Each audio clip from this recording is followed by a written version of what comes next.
Bonjour et bienvenue dans le deuxième épisode d'Agir en commun, une série de podcasts proposés par le GRET. Si vous ne connaissez pas encore le GRET, c'est l'une des principales organisations de solidarité internationale en France. Le GRET travaille dans 28 pays à travers le monde pour et avec les populations locales et notamment les populations vulnérables. Aujourd'hui, on va parler de protection de la biodiversité, qui est notre bien commun. Cap sur l'île de Sainte-Marie. Sainte-Marie est au large de Madagascar. C'est une île relativement conséquente puisqu'elle a 30 000 habitants, 17 villages. Ça fait une dizaine d'années que le GRET travaille sur place. Vous ne le savez pas forcément, mais Sainte-Marie, c'est une île absolument exceptionnelle. Elle est riche d'une biodiversité fantastique, aussi bien terrestre que marine. Et d'ailleurs, vous pouvez vous préparer d'ores et déjà à entendre parler de baleines à bosse, puisque c'est un lieu de reproduction des baleines à bosse. Le problème, c'est la surpêche, la déforestation, l'urbanisation du littoral et aussi le changement climatique qui menacent tous les quatre cet écosystème unique au monde. Alors on va en parler avec Barbara Mathevon. Bonjour Barbara. Bonjour. Chargée de projet gestion ressources naturelles et aires protégées au GRET. Vous êtes à Madagascar, vous vivez à Madagascar depuis 4 ans et vous êtes sur place depuis le mois de février. Oui. Vous êtes venu à Paris pour nous et pour ce podcast. Et puis on salue en ligne depuis Madagascar. Tendez un tout petit peu l'oreille parce que la liaison Internet n'est pas toujours fantastique avec Sainte-Marie, mais ça vaut le coup. Jackie Ronald Moreau. Bonjour Jackie. Bonjour. Coordinateur de la PECADISM. La PECADISM, c'est l'association des habitants de Sainte-Marie que le GRET accompagne depuis 8 ans maintenant pour créer et organiser la gestion de la future aire protégée. Barbara, d'abord, il faut dire que l'État malgache est très conscient du caractère précieux de cet endroit puisqu'il l'a déclaré site prioritaire à protéger en 2008. Simplement, il n'a pas les moyens de le protéger. Qu'est-ce qu'on y rencontre d'exceptionnel ? Alors déjà, il faut, comme vous l'avez dit tout à l'heure, c'est une île qui est magnifique. Juste pour la petite anecdote, donc il y a plusieurs tours opérateurs qui ont classé cette île comme la 4e destination la plus belle au monde. Donc cette beauté, elle est liée à une diversité d'écosystèmes qu'on y trouve, notamment des récifs coralliens, des forêts humides tropicales, des lagons, des mangroves, des plages vraiment dans le cliché de la carte postale.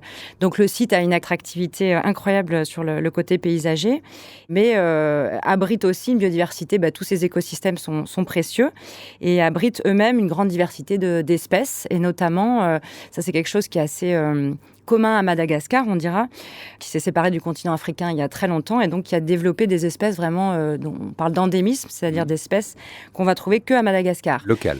Voilà, et notamment, on a donc à Sainte-Marie, on a à peu près 350 espèces de flore, dont 90% sont endémiques, et on a une grande partie des espèces qui sont aussi endémiques à Sainte-Marie. Ça veut dire que si ces espèces disparaissent à un moment donné, elles disparaissent de la surface de la Terre. Voilà. Et puis on a peut-être quelques petites espèces très sympas aussi, mais qui ont des grandes valeurs écologiques. On a un lémurien nocturne, donc le lémurien, je pense que tout le monde voit bien. En tout cas, voilà. Et tout le monde l'a connu au travers notamment du film Madagascar. On a une petite espèce qui s'appelle le Microcebus bora.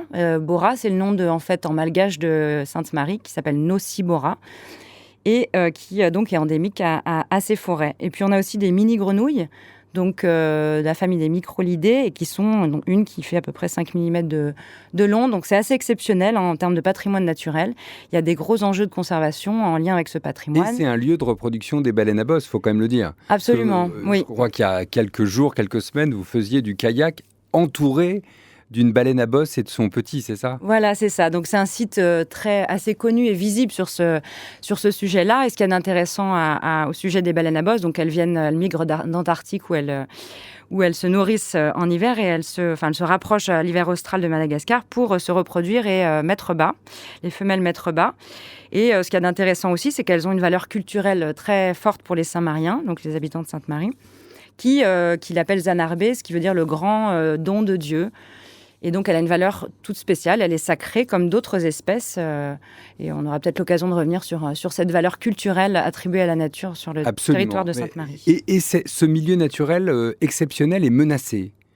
Menacés finalement par quoi? Quels sont les signes de la dégradation? Peut-être d'abord, quels sont les signes de la dégradation? Oui, je vous ai parlé de cette diversité d'écosystèmes. En fait, on va dire qu'au global, en fait, tous ces écosystèmes ont une grande richesse en termes d'espèces, mais sont vides, enfin, sont très peu peuplés. Que ce soit le niveau, les milieux marins ou les milieux terrestres.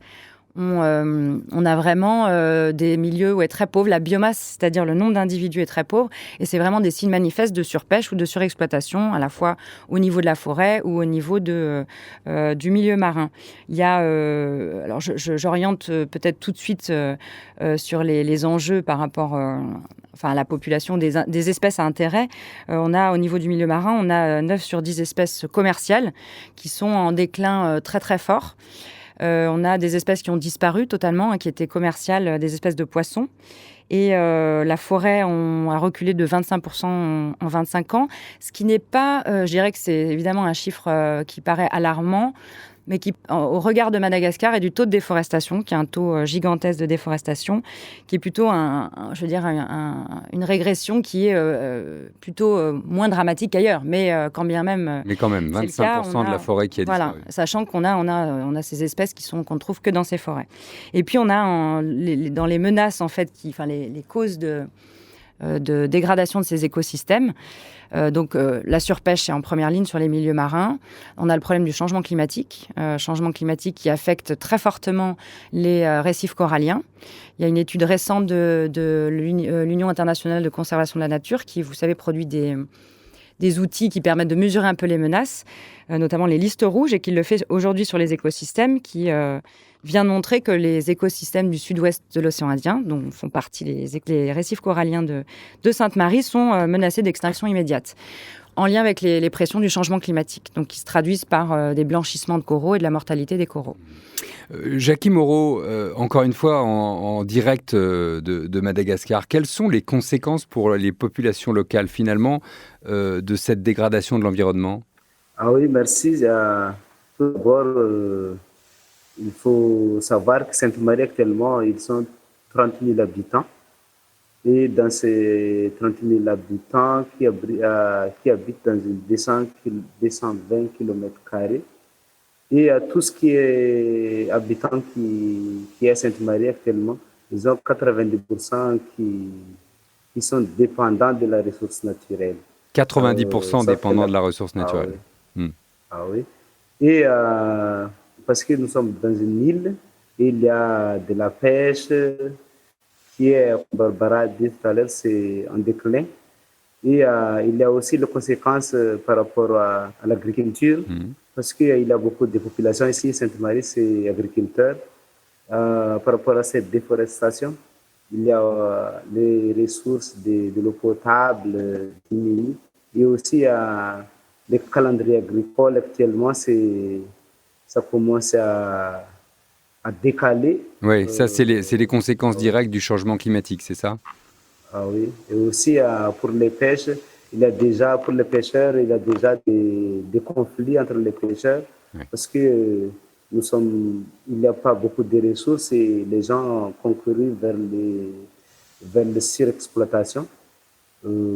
Ça, c'est les conséquences des conflits sociaux et il y a déjà des exemples ici à Sainte-Marie. Donc ça met, finalement, si je comprends bien, ça met en péril à la fois la sécurité alimentaire, c'est ce que vous dites du côté de la pêche notamment, la cohésion sociale, c'est ce qu'on entend, puisqu'on entend que ça provoque des heurts, et évidemment, ça expose l'île au changement climatique extrême. Où est-ce qu'on en est du processus, Barbara, au bout de 8 ans, finalement, de travail du GRED sur place? Oui, en fait, on est parti d'une approche très ascendante où on a fait beaucoup de diagnostics avec, en gros, on a demandé leur avis aux villageois en disant quels sont les principaux problèmes selon vous environnementaux, comment vous les expliquez. Donc ça, il y a une grande phase là-dessus de consultation, où on a vraiment creusé les sujets par catégorie d'acteurs, par exemple les pêcheurs, comment vous expliquez le déclin des ressources. Et puis on a croisé ça avec des études techniques et scientifiques pour avoir un aperçu assez complet à la fois des enjeux de biodiversité, de la présence de biodiversité et des espèces à protéger, etc. Et une bonne compréhension des facteurs de pression qui nous a permis en fait de comprendre la hiérarchie des problèmes à traiter. Et donc prioriser, ça en fait. Voilà, c'est ça. Et donc ça, c'est mis en discussion. Enfin, c'est tout un matériau qui est mis en discussion et qui est diffusé par des campagnes de sensibilisation auprès de la population et qui va servir de socle de discussion pour élaborer des règles de gestion. Alors, peut-être avant ça, donc après toutes ces phases de diagnostic, en fait, en 2018, la population a décidé, après avoir vu plein de types de solutions, comment protéger l'environnement. Et il y a eu des voyages dans l'océan Indien aussi pour voir comment on peut travailler là-dessus. Et donc, les gens ont décidé, l'ensemble des acteurs de Sainte-Marie, en 2018, ont décidé de créer une aire marine protégée marine et terrestre sur une grande surface de son territoire, donc quelque chose de très ambitieux, et qui soit en gouvernance partagée, c'est-à-dire où les décisions soient partagées entre un certain nombre d'acteurs, l'État en premier lieu, qui a des prérogatives sur les ressources naturelles, mais aussi en donnant une place importante à la population et aux communautés locales. Y compris agriculteurs, pêcheurs, etc. Absolument, voilà. Donc tous les usagers des ressources naturelles. Finalement, c'est ça l'approche par les communs. L'idée, c'est d'organiser une démarche collective. Oui, tout à fait. Et en fait, nous, ce qu'on a fait pendant 6 ans, c'est qu'on a vraiment accompagné au travers de l'association dans laquelle travaille Jackie. Pécadisme. La Pécadisme. On a vu qu'il y avait une appropriation. On a accompagné un peu la création au départ de cette plateforme, mais elle s'est aussi créée. Et il y a une dynamique très, très forte citoyenne et de la population originaire de Sainte-Marie, beaucoup plus que d'autres acteurs comme le secteur privé ou l'État. Et donc, ça a témoigné d'un intérêt très fort et d'une très bonne connaissance des problèmes, des enjeux de la population et d'une volonté, en tout cas, de proposer des solutions, d'être force de proposition sur des solutions. Donc, on a vraiment investi pendant 6 ans sur l'accompagnement de cette plateforme de manière à ce que l'État reconnaisse la légitimité, c'est quelque chose d'assez innovant à Madagascar, la légitimité de la population à prendre part à des décisions, que ce ne soit pas systématiquement des décisions qui soient remises dans les mains soit des scientifiques, soit de l'État ou des techniciens, des experts, entre guillemets. Donc, le défi qu'on a aujourd'hui, je pense on est arrivé à un stade assez mûr et intéressant au niveau de la population qui est fédérée par le travail de la Pécadisme. Et puis maintenant, c'est un peu d'aller chercher les autres acteurs qui finalement sont un petit peu en retard sur le processus et qu'il faut engager aussi parce qu'ils sont concernés et ils ont aussi des droits sur les ressources naturelles. Et vous n'avez vous avez un rôle de facilitateur, on le comprend, de facilitateur engagé. Ça va au-delà ? Le GRET va au-delà, il mène des recherches, il y a un programme de recherche par ailleurs sur la biodiversité ? Oui, alors nous, ce qui nous intéresse, on a une identité professionnelle qui est très tournée vers les sciences sociales, sciences politiques. Donc, on n'est pas, contrairement aux ONG de conservation, où on a beaucoup de biologistes, donc c'est pas du tout les mêmes cultures professionnelles. Et donc, nous, on s'intéresse vraiment aux changements sociaux, à comment on impulse une action collective, comment on s'y prend pour que les gens aient envie de se mobiliser. Alors, à Sainte-Marie, c'était un territoire hyper intéressant parce qu'il y a une dynamique existante et il y a un certain nombre de normes sociales, comme les règles traditionnelles, qui sont aussi déjà là pour protéger les ressources. Donc, on a essayé de bâtir sur ces normes qui faisaient sens dans le contexte de Sainte-Marie. Et maintenant, le défi, c'est aussi de croiser ça des représentations que les gens ont en disant... Par exemple, les traditions sont très fortes. Donc, les gens vont expliquer la disparition des poissons, une partie des gens, par le fait qu'on a transgressé beaucoup de règles traditionnelles à Sainte-Marie, par la présence des étrangers notamment, qui respectent moins ces coutumes. Par exemple, je vous donne un petit exemple, la raie guitare. C'est une raie... qui est assez marrante. Et qui, poisson, donc, le poisson. Voilà, c'est un poisson. Et qui est sacré pour les Saint-Mariens parce qu'il entre dans l'histoire fondatrice de Sainte-Marie. Donc, les Saint-Mariens ne pêchent pas la raie guitare. Alors que les étrangers, les migrants, les pêcheurs migrants la pêchent. Donc là, il y a des conflits entre les pêcheurs parce que pour les Saint-Mariens, si on pêche une raie guitare, il y a une cérémonie d'inhumation, etc. Et donc, nous, on est partis vraiment de toutes ces normes qui faisaient sens. Et on a bâti là-dessus dans le cadre de l'approche par les communs pour engager tout le monde dans le processus. Et ça fonctionne plutôt bien. Ça, c'est très intéressant. Jackie Moreau, j'ai entendu dire que vous aviez justement intégré les règles coutumières dans les règles de la future aire protégée, qu'il y a des cérémonies, Barbara en parlait à l'instant, des cérémonies organisées. En quoi c'est aussi important ? Ah oui, ici à Sainte-Marie actuellement, les règles traditionnelles sont plus respectées que les lois parce que les règles traditionnelles, c'est que les communautés, notre grand-père qui les élaboré, et ça va transférer aux générations en génération. Et ça s'appelle les dinas, hein, c'est ça? Ces règles coutumières sont les dinas? Il y a deux règles à Madagascar. Les dinas, oui, c'est ces règles traditionnelles et aussi les fades ou les tabous en français. Et ça a un rôle central pour embarquer finalement les habitants de l'île dans le projet. C'est ça qu'on comprend. Ah oui, évidemment. Quels sont les avantages pour vous d'une gouvernance partagée et collective, Jackie? Ah oui, notre avantage, c'est amener tout le monde à la décision pour que tout le monde soit partagé son point de vue et tout ce qui est commun. Et aussi, l'avantage aussi, c'est prendre décision ensemble. Et surtout, pour nous, c'est très important de faire participer les habitants concernant les ressources naturelles. C'est une île de 30 000 habitants, on est d'accord, 30 000 habitants. On imagine bien que tout le monde n'est pas toujours d'accord. Est-ce que tous les habitants participent d'abord et comment se fait la décision? Chez nous, il y a un peu particulier parce que on a, dans les 30 000 habitants, il y a des Foukoutans qui sont les Foukoutans, c'est subdivision administrative de base. Chez nous, à chaque fois, il y a une Ce sont décision. les villages, hein, c'est ça? Ah oui, c'est des villages. S'il y a des décisions, il y a une invitation pour tout le monde et les décisions vont se prendre dans un lieu public et tout le monde va participer. Et si on parle de décisions collectives, on est sûr que ce n'est pas tout le monde qui vient, mais en particulier, les gens acceptent la décision que les présents va. La décision, oui, les gens qui acceptent la décision, les gens qui sont absents. Barbara? Oui, je voulais un petit peu rebondir sur ce que disait Jackie, sur l'intérêt d'une gouvernance partagée. Évidemment, ça dépend du contexte. Mais il y a un contexte qui est assez général en Afrique sur le fait que la protection de l'environnement revient au rôle de l'État, qui est propriétaire de la terre en général partout. Et bon, les États ont difficilement les moyens en fait d'être présents sur place, de gérer efficacement les ressources naturelles. Donc, c'est aussi responsabiliser l'ensemble des acteurs, que les premiers acteurs concernés par les réglementations, etc., soient décisionnaires aussi, puissent donner leur avis. Et c'est aussi une manière de répartir les responsabilités et aussi dans ce côté, cette dimension collective, c'est aussi de mettre de la transparence dans ce qui se passe. Bon, Madagascar, dans le secteur des ressources naturelles, les indices de corruption sont très, très marqués. Et quand on est dans un contexte où les ressources diminuent, il y a une pression, une compétition sur les ressources qui fait que c'est souvent la loi du plus fort qui s'impose. Et la loi du plus fort qui a la capacité aussi d'avoir accès à des droits de manière un peu les acheter. Opaque. Voilà, d'acheter des droits de manière un peu opaque. Donc ce côté collectif, il pose des garde-fous et des limites à ces problèmes de corruption. Et puis, mais il devient un peu vertueux dans le sens où tout le monde travaille ensemble, main dans la main, et ça permet aussi de limiter un peu certains risques. Est-ce qu'on a le premier résultat? Est-ce que vous pourriez nous citer les premières mesures adoptées, par exemple, pour protéger les ressources marines et les forêts?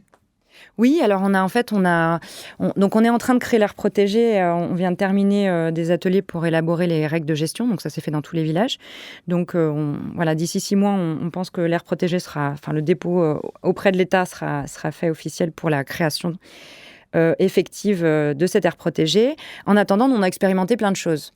Donc, on s'est, comme on se plaçait dans une gouvernance qui donnait une place aux communautés locales, on a lancé plein de choses, on a expérimenté des choses qu'ils ont proposées. Donc, par exemple, par rapport au problème de déforestation, les gens ont proposé de faire de la surveillance.